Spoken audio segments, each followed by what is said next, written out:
Dear students, today I want to teach you English MCP lesson 14 Tweedledee and Tweedledum।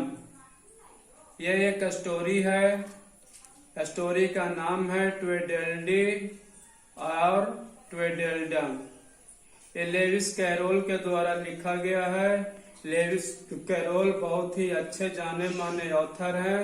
इन्होंने बच्चों की बहुत सारी किताबें लिखी, बच्चों को पढ़ने लायक। उसमें एलिस एडवेंचर्स इन वंडरलैंड एक प्रमुख स्टोरी है। एलिस एडवेंचर्स इन वंडरलैंड के अंतर्गत थ्रू द लुकिंग ग्लास एक स्टोरी है। उस स्टोरी में ट्वेडलडी एंड ट्वेडलडम नाम का स्टोरी मिलता है। इस स्टोरी में दो पात्र हैं, दोनों लड़की है, एलिस लिडिल और लेविस कैरोल।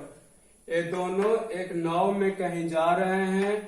नाव में जाते समय एक ने दूसरे से कही कि एक स्टोरी सुनाओ, तो एक स्टोरी सुनाने लगती है।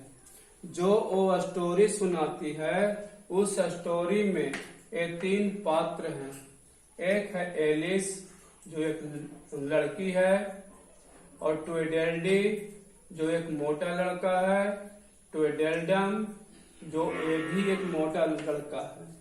ये तीनों पात्र मिलकर ये स्टोरी पूरा हो जाता है। एलिस जो लड़की है एक हिरन के बच्चे के सामने खड़ी है जंगल में, और वो जंगल में रास्ता भुला जाती है जंगल से बाहर निकलने का। सामने एक रोड दिखाई देता है। उस रोड पर एक साइन बोर्ड लगा हुआ है। साइन बोर्ड दो ओर इंगित करता है, एक ट्वेडलडी के घर की ओर और एक रोड ट्वेडलडम के घर की ओर। उस रोड में जाने के लिए ये कंफ्यूज हो जाती है कि किस रोड में हम जाएं। ट्वेडलडी की ओर जो संकेत कर रहा है जिस रोड में जाएं, या ट्वेडलडम की ओर जो संकेत कर रहा है जिस रोड में जाएं। एलिस कंफ्यूज हो जाती है, लेकिन अंततः एक रोड वो अख्तियार कर ही लेती है और एक रोड में चली जा रही है। आगे जाते जाते दो मोटे मोटे लड़के मिल जाते हैं। दोनों लड़के ट्वेडलडी और ट्वेडलडम एक दूसरे के कंधे पर हाथ रखे हुए हैं और एक पेड़ के नीचे खड़े हैं, और उसी समय एलिस वहां पहुंच जाती है। एक के कॉलर पर ट्वेडल लिखा हुआ है और एक के कॉलर पर ट्वेडलडम लिखा हुआ है। दोनों के कॉलर पर कुछ न कुछ लिखा हुआ है, अपना उसका शॉर्ट नाम। वो एलिस देख लेती है कॉलर पर लिखा हुआ दोनों का नाम। उसी समय वो लड़की पूछती है कि तुम लोग क्या मुझे बता सकते हो जंगल से बाहर जाने का रास्ता? मैं जंगल में भटक गई हूँ, जंगल से मुझे बाहर जाना है, क्या तुम लोग रास्ता बता सकते हो? तो ये दोनों रास्ता बताने से इनकार चला जाता है। एक रास्ता नहीं बताता है तो लड़की एक गाना गाती है। गाना बहुत ही दोनों को पसंद आ जाता है। दोनों गाना सुनकर एलिस से कहते हैं कि क्या तुम गाना भी जानती हो? क्या तुम्हें पोएट्री भी आता है?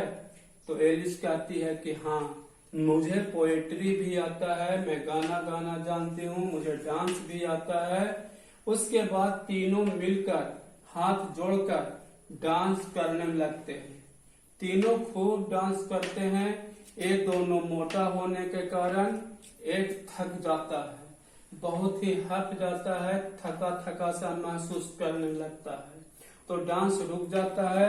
डांस के समय पेड़ों और टहनियों में से संगीत की आवाज आ रही थी। तो जब डांस रुक जाता है तो पेड़ों और टहनियों में से संगीत की आवाज भी आना बंद हो गया।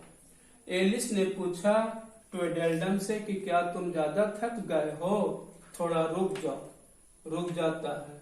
फिर तीनों जो हाथ पकड़कर गोल राउंड होकर डांस कर रहे थे, तीनों एक दूसरे का हाथ छोड़ देते हैं।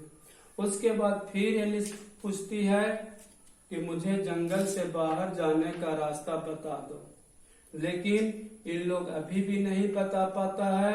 एलिस अभी भी कंफ्यूज है, जंगल में भटक रही है, जंगल से बाहर जाने की ट्राई में है, लेकिन इन दोनों में से किसी ने उसे रास्ता नहीं बताया। बहुत लंबे समय तक दोनों और इधर तीनों के साथ कॉन्वर्सेशन होते रहता है, बातें होते रहता है, लेकिन एलिस को इन लोग जंगल से बाहर जाने का रास्ता नहीं बताता है। इसके आगे क्या हुआ, एक छोटी स्टोरी दिया गया है, ये बहुत बड़ी स्टोरी है। Through the Looking Glass, Alice in Wonderland, ये बहुत बड़ी स्टोरी है। इसमें से छोटी सी एक हिस्सा निकाल करके दिया गया था। एलिस अभी जंगल से बाहर नहीं निकली है, आगे देखा जाए कि क्या हुआ, एलिस को फिर जंगल से बाहर गई कि नहीं गई। यह स्टोरी सस्पेंस में छोड़ दिया जाता है।